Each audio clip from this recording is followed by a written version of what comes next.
বন্ধুরা, জীবন কোনো ঘটনাচক্রে চলে না। আজ আপনি যে ভিডিওটি দেখছেন সেটিও অকারণে আপনার জীবনে আসেনি। হয়তো আপনি এই মুহূর্তে মানসিক অশান্তিতে ভুগছেন, হয়তো নিজের জীবন নিয়ে বারবার প্রশ্ন করছেন, আমি কি ঠিক পথে আছি?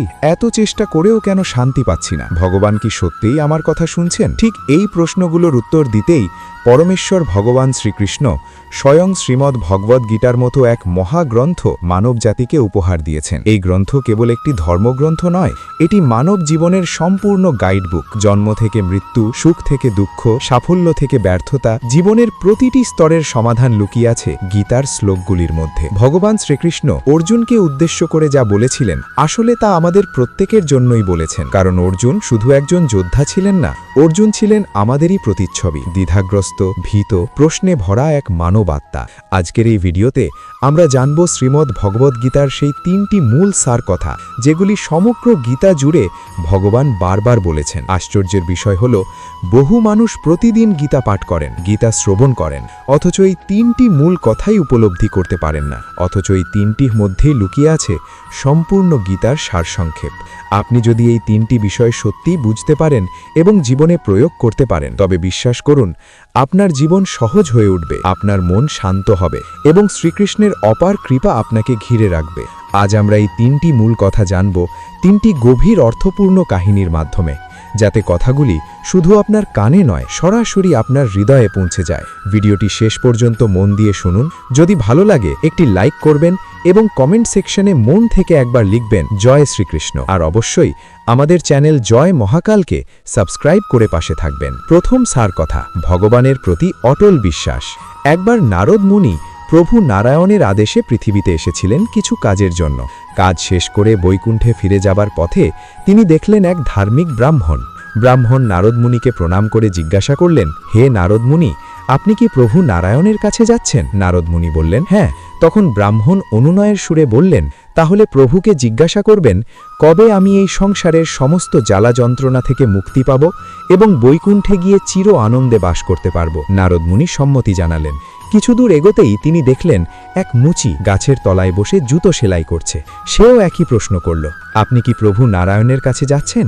হলে জিজ্ঞাসা করবেন, কবে আমি মুক্তি পাব? নারদ মুনি তাকেও আশ্বাস দিলেন। বৈকুণ্ঠে গিয়ে নারদ মুনি প্রভু নারায়ণকে দুইজনের কথাই জানালেন। প্রভু মৃদু হাসলেন এবং বললেন, মুচি তার মৃত্যুর পরই আমার কাছে আসবে, কিন্তু ব্রাহ্মণকে এখনো বহু জন্ম নিতে হবে। নারদ মুনি বিস্মিত হয়ে প্রশ্ন করলেন, প্রভু এমন কেন? প্রভু বললেন, তুমি নিজেই উত্তর পাবে। শুধু একটি কাজ করো, ওরা যদি জিজ্ঞাসা করে আমি কি করছিলাম, বলবে আমি সূচের ছিদ্র দিয়ে একটি হাতি পার করছিলাম। পৃথিবীতে ফিরে এসে নারদ মুনি প্রথমে ব্রাহ্মণের কাছে গেলেন। ব্রাহ্মণ প্রশ্ন করতেই তিনি উত্তর দিলেন। শুনে ব্রাহ্মণ হেসে বললেন, এসব আজগুবি কথা, এটা কখনো সম্ভব? নারদ মুনি বুঝে গেলেন, এখানে জ্ঞান আছে কিন্তু বিশ্বাস নেই। তারপর তিনি মুচির কাছে গেলেন। একই কথা বলতেই মুচির চোখে জল এসে গেল। সে বলল, আমার প্রভু কত মহান, তিনি সবই পারেন।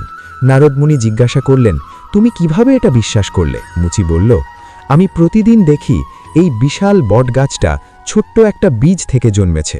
যদি এত বড় গাছ একটা বীজে থাকতে পারে, তাহলে প্রভুর পক্ষে সূচের ছিদ্র দিয়ে হাতি পার করা অসম্ভব কেন?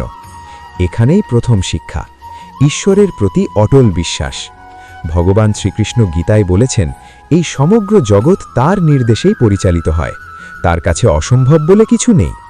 দ্বিতীয় সার কথা, নিয়ম নয়, ভক্তিই আসল। একজন মহিলা ভক্ত প্রতিদিন স্নান করে রান্না করতেন, তারপর খেয়ে ভগবানের পূজা করতেন। একদিন তার বাড়িতে এক আত্মীয় এলেন, যিনি অত্যন্ত নিয়মপরায়ণ ছিলেন। তিনি দেখে রেগে গিয়ে বললেন, খেয়ে ভগবানের পূজা করা মহাপাপ, কাল থেকে না খেয়ে পূজা করবে।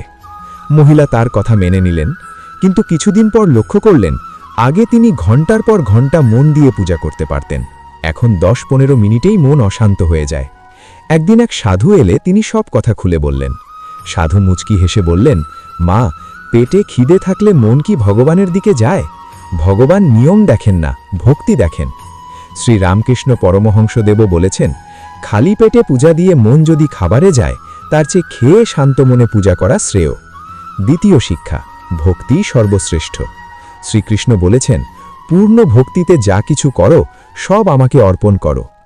তৃতীয় শিক্ষা, সম্পূর্ণ নির্ভরতা। উত্তরপ্রদেশের কানপুর জেলার আখেরি গ্রামে জন্ম নেন এক শিশু, নাম অনিরুদ্ধ কুমার পাণ্ডে। ছোটবেলা থেকেই ভক্তিময় পরিবেশে বেড়ে ওঠা এই ছেলেটি মাত্র ১৩ বছর বয়সে উপলব্ধি করে এই জগতে সবই অনিত্য, একমাত্র ঈশ্বরই চিরন্তন। সে গৃহত্যাগ করে সন্ন্যাস নেয়, বৃন্দাবনের পথে পথে ভিক্ষা করে দিন কাটে, শীতের রাতে চটের বস্তা গায়ে জড়ায়। দিনের পর দিন শুধু একটাই কাজ, কৃষ্ণ নাম জপ।